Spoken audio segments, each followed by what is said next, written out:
Good afternoon बच्चों। कल हम बड़े भाई साहब पाठ में लेखक जी जिस तरह समय का उपयोग करते थे, ज़्यादा से ज़्यादा समय उन्होंने पढ़ाई में ही उपयोग करते थे, उसके अलावा समय बर्बाद नहीं करते थे। और उसी तरह उन्होंने जिस तरह पढ़ाई में समय का उपयोग करते हैं, उसी तरह अपने भाई को भी यह समझाने के लिए बहुत सारे कोशिश करते थे।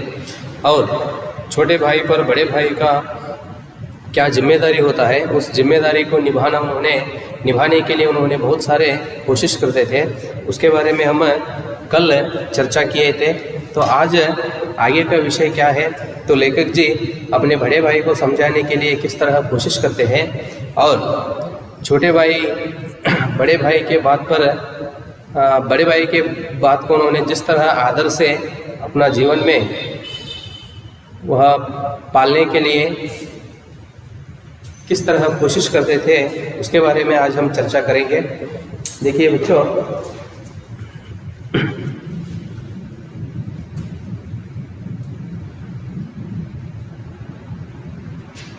कभी कभी एक ही नाम या शब्द या वाक्य 10-20 बार लिख डालते। तो लेखक जी के बड़े भाई क्या करते थे, पढ़ाई करते समय पढ़ाई का विषय याद रखने के लिए उन्होंने क्या करते थे, एक एक शब्द या एक वाक्य ये सभी उन्होंने क्या करते थे, बार बार लिखकर कोशिश करते थे। पढ़ाई याद रखने के लिए और बार बार उसे स्मरण करने के लिए उन्होंने एक शब्द को बार बार 10 बार या 20 बार बार लिखकर उन्होंने कोशिश करते थे। उदाहरण के लिए अब पेड़ एक शब्द है, लेखक जी इस शब्द को याद रखने के लिए क्या करते थे, इसे बार बार लिखना 10 या 20 बार। इस तरह वह एक ही शब्द बार बार 10 या 20 बार लिखते हुए उन्होंने क्या करते थे, पढ़ाई करते थे। यह तो क्यों ऐसा करते थे, उन्होंने पढ़ाई किया हुआ विषय याद रखने के लिए। कभी एक शेर को बार बार सुंदर अक्षरों में नकल करते, तो लेखक जी क्या करते थे, मैं एक उदाहरण इधर लिखता हूँ। मैं देखो इधर शेर नाम का एक शेर, ये तो एक शब्द है। लेखक जी बार बार नकल करते थे, मतलब इस अक्षर को क्या करते थे, उन्होंने बार बार लिखना।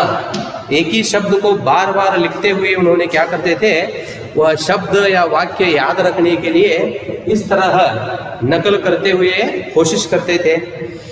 कभी ऐसे शब्द रचना करते थे जिसमें न कोई अर्थ होता, तो एक एक बार उन्होंने क्या करते थे, शब्द लिखते थे, एक एक शब्द लिखते थे या वाक्य लिखकर बार बार कोशिश करते थे।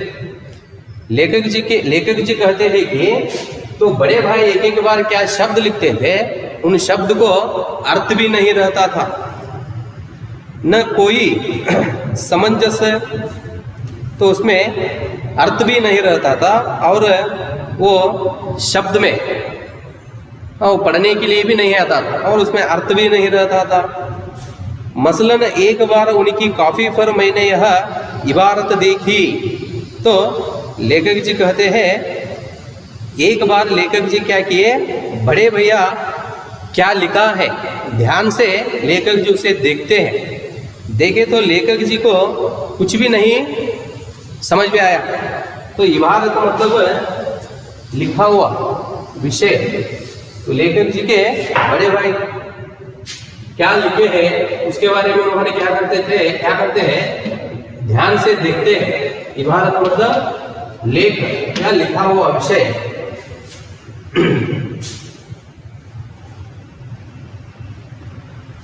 मसलन मतलब उदाहरण।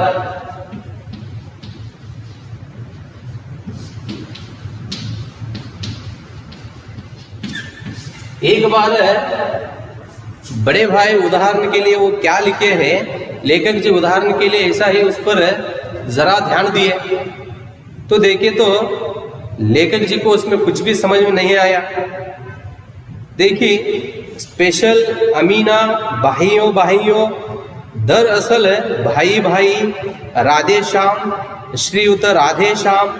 1 घंटे तक इसके बाद एक आदमी का चेहरा बना हुआ था। लेखक जी क्या करते थे, एक ही शब्द बार बार लिख कर उन्होंने क्या करते थे, तो उस शब्द को स्मरण रखने के लिए उन्होंने कोशिश करते। लेखक जी एक ही शब्द को बार बार लिखकर उसे याद रखने के लिए उन्होंने कोशिश करते थे। उदाहरण के लिए लेखक जी के बड़े भाई क्या लिखते थे उसके बारे में इधर कुछ शब्द उदाहरण के लिए दिए हैं। स्पेशल, अमीना, भाइयों भाइयों, दरअसल मतलब हर बार, दरअसल,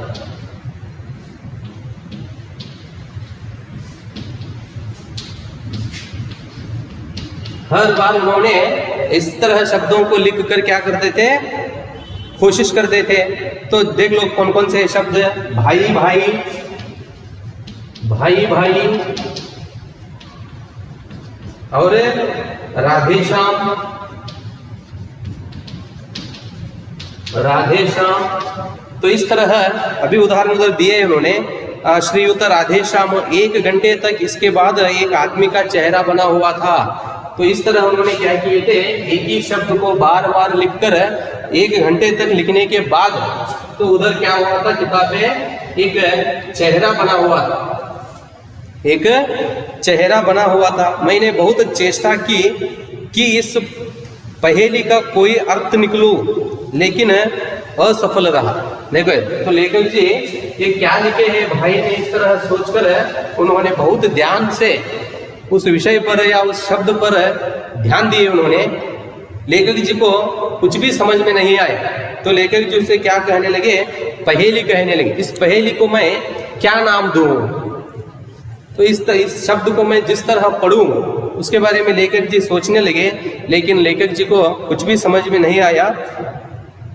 कोई अर्थ निकलो, लेकिन असफल रहा।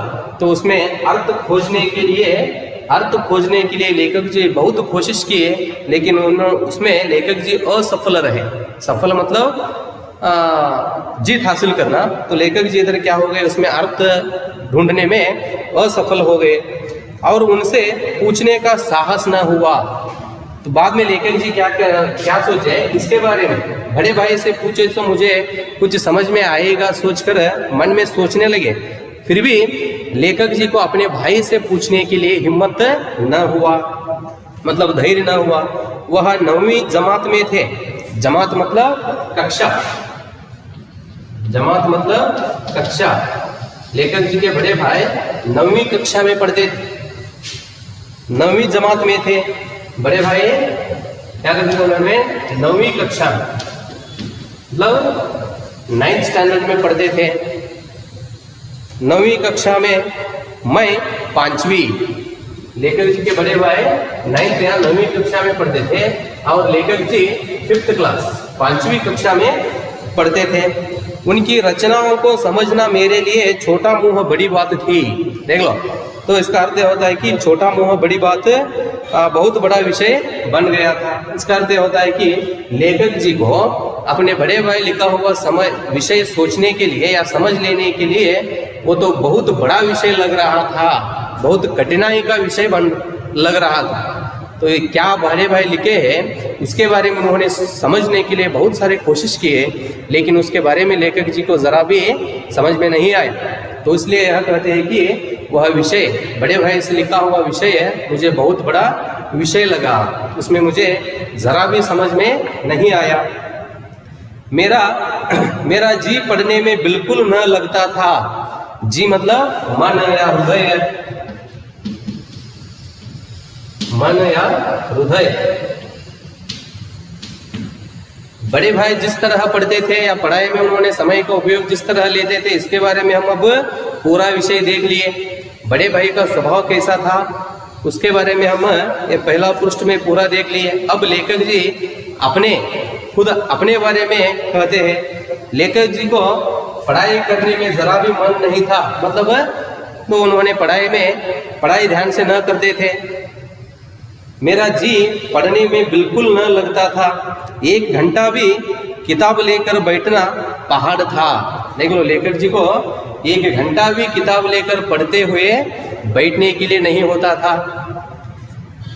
मौका पाते ही हॉस्टल से निकलकर मैदान में आ जाता।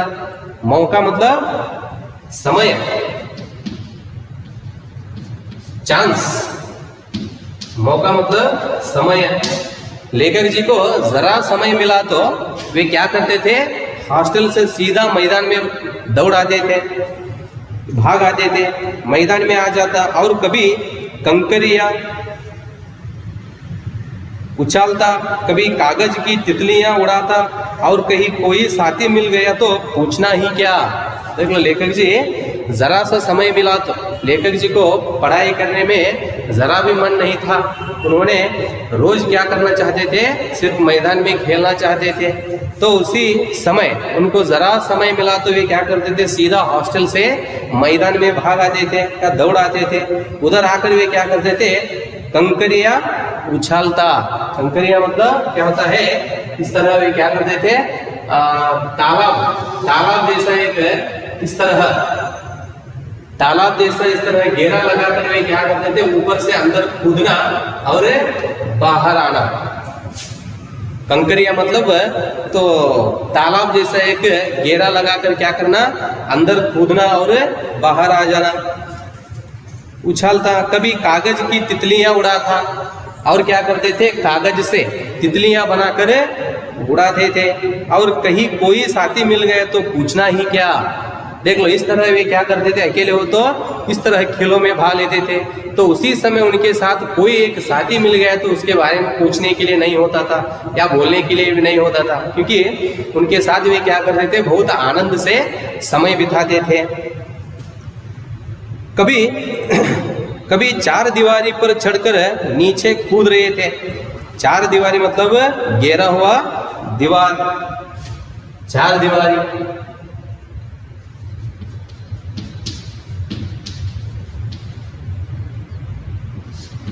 चार दीवार मतलब घेरा हुआ दीवार,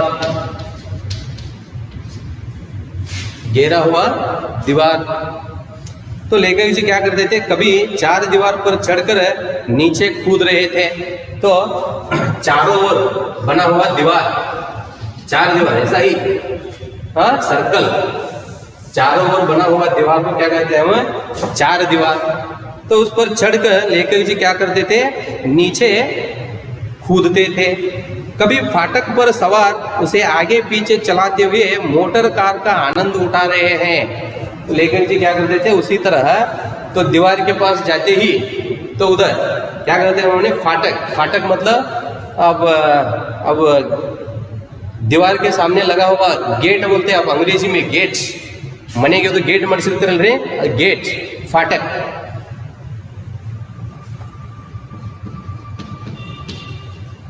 फाटक मतलब गेट।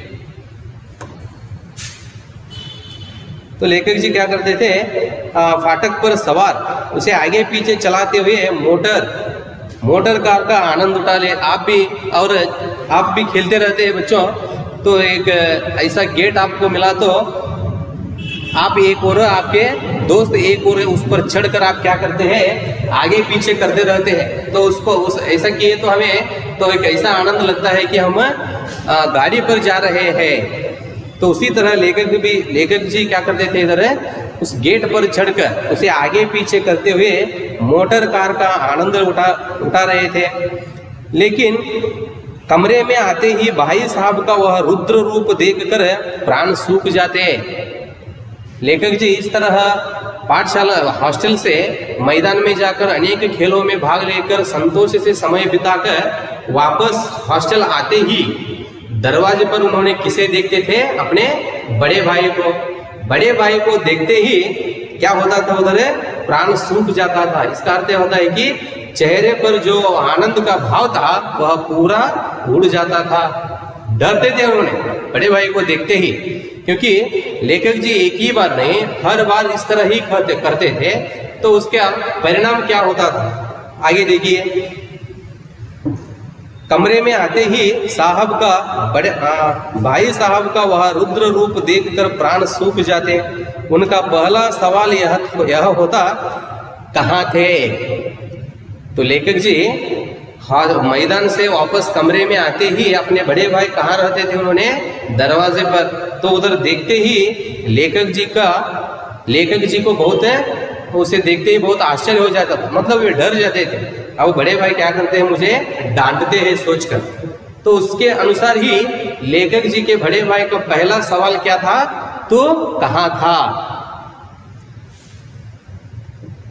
कहाँ था, हमेशा यही सवाल इसी ध्वनि में हमेशा पूछा जाता था और इसका जवाब मेरे पास केवल मौन था। लेखक जी सिर्फ एक ही बार नहीं, इस तरह लेखक जी का यह बार बार होता था। लेखक जी के बड़े भाई वही, अब पिछले बार क्या प्रश्न पूछे थे वही प्रश्न अब भी क्या होता था, वो पुनरावर्तन होता था। हर बार जिस बार वे कितने बार वे पूछते हैं, हर बार लेखक जी से जवाब क्या था, सिर्फ मौन रहना। मौन रहना मतलब साइलेंट।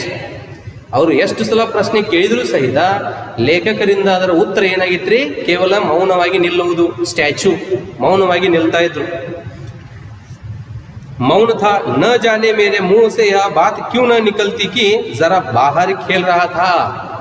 लेखक जी मन में सोचते हैं, तो भाई क्या प्रश्न पूछ रहे हैं, उसका जवाब मन से लेखक जी देना चाहते थे। क्या कहकर, जरा इधर मैं मैदान में खेल रहा था। इस तरह उत्तर देने के लिए लेखक जी बार बार कोशिश करते थे, फिर भी मुंह न निकलती थी। मेरा मौन कह देता था कि मुझे अपना अपराध स्वीकार है। तो लेखक जी इधर जरा खेलने के लिए वहीं गया था, इस तरह बोलने के लिए बहुत सारे कोशिश करते थे, फिर भी लेखक जी के मुंह से जरा भी आवाज न निकलती थी। तो लेखक जी मन में यह सोचते थे कि मैं अपराध किया हूँ, मैं अब अपराध किया हूँ, तो उसका दंड मैं भोगना ही है। इस तरह मन में सोचकर लेखक जी शांत रूप से उधर खड़े रहते थे। मेरा मौन कह देता था कि मुझे अपना अपराध स्वीकार है और भाई साहब के लिए उसके सिवा और कोई इलाज न था कि स्नेह और दोष से मिले हुए शब्दों में मेरा सत्कार करे। सत्कार मतलब व्यवस्था कर, सत्कार मतलब आप घर में कोई मेहमान आए तो उसके आप सत्कार करते, आप चाय नाश्ता वगैरह इस तरह उसे देकर आप क्या करते, उसका मेहमान का सत्कार करते।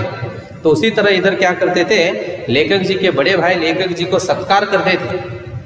क्या, कैसे, डांटते हुए, मतलब स्नेह और रोष से भरे हुए।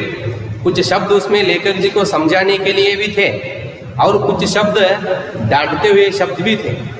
तो इस तरह अनेक शब्दों से लेखक जी के बड़े भाई लेखक जी को क्या करते थे, अंदर बुलाते थे या सत्कार करते थे। इस तरह अंग्रेजी, आगे कहते हैं लेखक जी,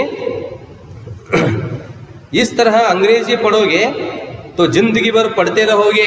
तो लेखक जी कहते हैं, अब लेखक जी पढ़ाई के बारे में, लेखक जी के बड़े भाई उसे लेखक जी को पढ़ाई के बारे में समझाते हैं। तो इस तरह खेल कूद में भाग लेकर समय व्यर्थ करते हुए पढ़ाई करने के लिए बैठ जाए तो पढ़ाई में सफल नहीं होता, पढ़ा हुआ विषय तुझे नहीं समझता। देख लो, तो लेखक जी अपने भाई को कहते हैं, लेखक जी के बड़े भाई अपने भाई लेखक जी से कहते हैं, आगे क्या और क्या कहते हैं, इस तरह अंग्रेजी पढ़ोगे तो जिंदगी भर पढ़ते रहोगे और एक हर्फ न आएगा। तो इस तरह समय व्यर्थ करते हुए पढ़ाई किए तो तुझे एक शब्द भी या एक अक्षर भी समझ में नहीं आता और एक हर्फ न आएगा। हर्फ मतलब अक्षर। तो लेखक जी अपने भाई को लेखक जी के बड़े भाई अपने भाई को समझाते हैं, क्या कहते हैं उन्होंने, तो इस तरह समय व्यर्थ करते हुए पढ़ाई छोड़कर खेल कूद में समय व्यर्थ करते हुए पढ़ाई किए तो क्या होता है, तुझे एक अक्षर भी नहीं आएगा। अंग्रेजी पढ़ना कोई हंसी खेल नहीं है कि जो चाहे पढ़ ले। अंग्रेजी विषय के बारे में समझाते हैं लेखक जी के बड़े भाई लेखक जी को। तो बड़े भाई कहते हैं कि अंग्रेजी विषय को तो आसान न मानना, उतना आसान न मानना, क्योंकि इस तरह समय व्यर्थ करते हुए हम पढ़ाई किए तो या अंग्रेजी विषय पढ़े तो जरा भी समझ में नहीं आता या तू न सीखेगा। अंग्रेजी विषय हंसी खेल नहीं है, मजाक करते हुए सीखने के लिए नहीं होता। नहीं ऐरा गैरा नत्यु खैरा, सभी अंग्रेजी के विद्वान हो जाते। देख लो, तेरे जैसा खेल कूद में समय व्यर्थ करते हुए पढ़ाई तो हर एक व्यक्ति क्या होता था, अंग्रेजी विषय में विद्वान बन जाता था। अंग्रेजी विषय को हम बहुत आसान समझकर समय व्यर्थ करते हुए पढ़ाई किए तो हर एक व्यक्ति उस विषय में विद्वान बन जाता था। यहाँ रात दिन आंखें फोड़नी पड़ती है और खून जलाना पड़ता है। कोई भी विषय हो, अंग्रेजी और कोई भी विषय हो, तो समझने के लिए हम क्या करना है, रात दिन उसके साथ हम परिश्रम करना पड़ता है। तो इसका अर्थ यह होता है कि रात दिन हम पढ़ते ही बैठना है। इसका अर्थ यह होता है कि नींद चैन को त्याग देना है। उस तरह हम परिश्रम करते हुए पढ़ाई किए तो जरा हमें क्या होता है, समझ में आ सकता है। लेखक जी कहते हैं उदाहरण के लिए हम क्या करना है, आंखें फोड़नी पड़ती है, मतलब नींद को त्याग देना है, खून जलाना पड़ता है। एक एक बार पढ़ाई के लिए हम खान पान को भी त्याग देना पड़ता है, इसका अर्थ खून जलाना पड़ता है, तब कहीं यह विद्या आती है। इस तरह हम परिश्रम किए तो जीवन में हमें कहाँ तो ये जरा विद्या प्राप्त होती है। और आती क्या है, हाँ कहने को आ जाती है। लेखक जी कहते हैं, लेखक जी के बड़े भाई ये पूरा समझने के बाद लेखक जी क्या करते थे, हाँ कहते थे। फिर और लेखक जी के बड़े भाई कहते थे कि हाँ बोले तो सब आ जाता है क्या। बड़े बड़े विद्वान भी शुद्ध अंग्रेजी नहीं लिख सकते, बोलना तो दूर रहा। लेखक जी कहते हैं, इधर लेखक जी के अनुसार अंग्रेजी विषय क्या है, बहुत कठिन विषय है। तो इसलिए लेखक जी के बड़े भाई कहते हैं कि बड़े बड़े लोग भी अंग्रेजी सीखने के लिए बहुत सारे कोशिश किए हैं, वे भी उसमें क्या हुए हैं, असफल हुए हैं। उसे भी अंग्रेजी ठीक तरह से लिखने के लिए नहीं आता, बोलना तो दूर रहा। बार बार पढ़ाई करते हुए दिन रात उसके साथ मेहनत करने के बाद भी बहुत सारे लोगों को अंग्रेजी शुद्ध रूप से लिखने के लिए नहीं आता, बोलने का विषय तो दूर ही रहा। और मैं कहता हूँ तुम कितने घोंगा हो कि मुझे देखकर भी सबक नहीं लेते। घोंगा मतलब धीरे से चलने वाला। क्या होता है घोंगा का अर्थ, धीरे से, स्लो, धीरे से चलने वाला। लेखक जी के बड़े भाई कहते हैं कि लेखक जी बड़े भाई के अनुसार लेखक जी कैसे पढ़ते हैं, आज का विषय कल पढ़ेंगे, अभी कल समय है ना। तो इस तरह सोचकर लेखक जी समय व्यर्थ कर रहे हैं। तो वह देखकर लेखक जी के बड़े भाई कहते हैं कि तू जीवन में क्या है, बहुत गूंगा है, मतलब धीरे से चलने वाला। कछुआ जिस तरह चलता है उसी तरह जीवन में तू चल रहा है। लेखक जी उसे गालियां देते हैं। देखो घोंगा हो कि मुझे देखकर भी सबक नहीं लेता। सबक मतलब सबक सीखना, मतलब क्या होता है उसे पाठ समझ ले, बुद्धि कलियुग अंतरिल, सबक सीख लेना, बुद्धि कलियुग। अब एक बार हम गलती किए तो बाद में उसके लिए पश्चाताप करना। सबक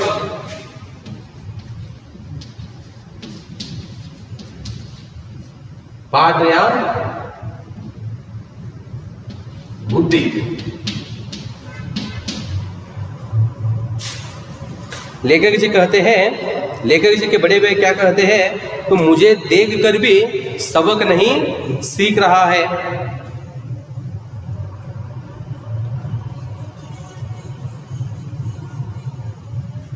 मुझे देखकर भी सबक नहीं लेते, मैं कितनी मेहनत करता हूं। लेखक जी के बड़े भाई कहते हैं कि तो मुझे देखकर भी सबक नहीं सीख रहा है। तेरे लिए उदाहरण मैं ही हूं, मैं रोज कितना मेहनत करता हूं, तो वह देखकर भी तू पढ़ाई में नहीं लग रहा है। करता हूं यह तुम अपनी आंखों से देखते हो, अगर नहीं देखते तो यह तुम्हारी आंखों का कसूर है। देख लो, लेखक जी के बड़े भाई कहते हैं कि तो मैं रोज क्या करता हूं पढ़ाई में, तो मैं इतना मेहनत करता हूं कि पूरा मैं नींद और चैन को त्याग दिया हूं, यह देख कर भी तू सबक नहीं सीख रहा है, तो ऐसा किए तो ये क्या है, तेरा आंखों का कसूर है। कसूर मतलब गलती।